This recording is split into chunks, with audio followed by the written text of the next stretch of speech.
Горичка, какво те мотивира да правиш подобни акции? Да ходиш до Украина? Другото, колко пъти си била в Украина? Аз живея в Украина вече 2 години. Така че по-скоро въпрос е колко пъти съм била в България за последните 2 години. За акциите ме мотивират обаче от моите побратими от Азов. Много хора са в плен, че наши сънародници са в плен. И дори да не бягате там, това, което се случва по руските затвори, е просто ненормално и нечовешко да се случва с когото и да било. И там къде ще? В Харков и на Донбас. Колко пъти си била на фронт? Или около фронт? Вече не ги броя, защото вече ходя там по 2-3 пъти на месец. Миналата година съм била 7 или 8. Тази година постоянно. Как се казва най-добрият ти украински приятел? Войник. Сега когото и да кажа, другите ще бъдат разсърдени. Да кажем Ярослав.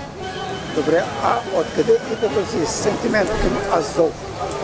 От началото на пълномащабната война, когато 86 дена те държаха отбраната на Мариупол, 82 от които в пълно обкръжение, докато на други места помним фронта колко бързо се движеше. Вярваш ли в победата на Украина? Да, аз не се съмнявам, че ще има победа. За мен въпросът е колко още ще продължи тази война и колко още хора ще загубим. Даже аз за разрушенията не страдам толкова и след Втората световна имало разрушения и са се построили нещата отново. Даже някои са станали по-хубави, просто хората никой няма да ни върне. А какво за тебе победа на Украина? Този въпрос аз като отидох като кореспондент там, постоянно го задавах на всички военни и те ми отговаряха как това ще е ден на тишина, как ще отидат на гробищата и така.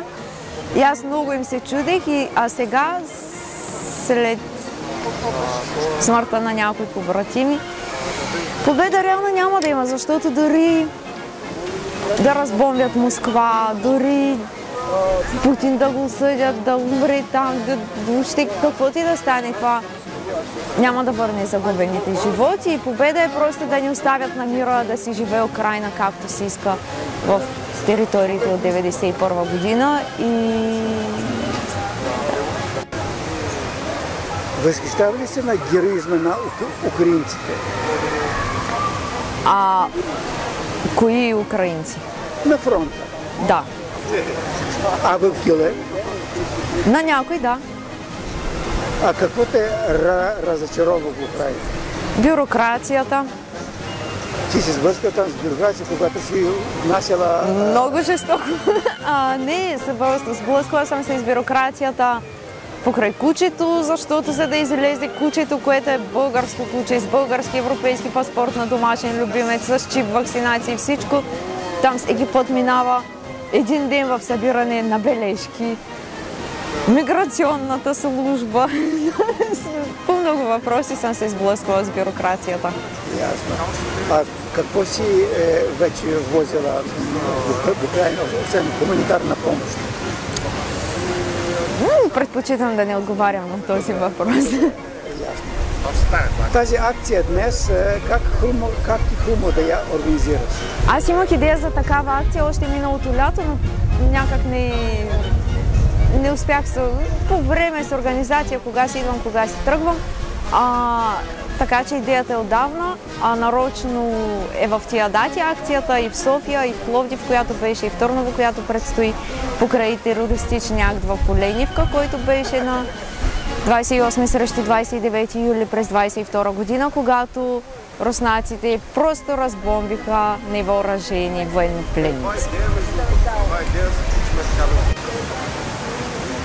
Кога ще заминавате за Украина отново? В началото или в края на другата седмица, зависи от ремонта на един пикап и от един наземен дрон.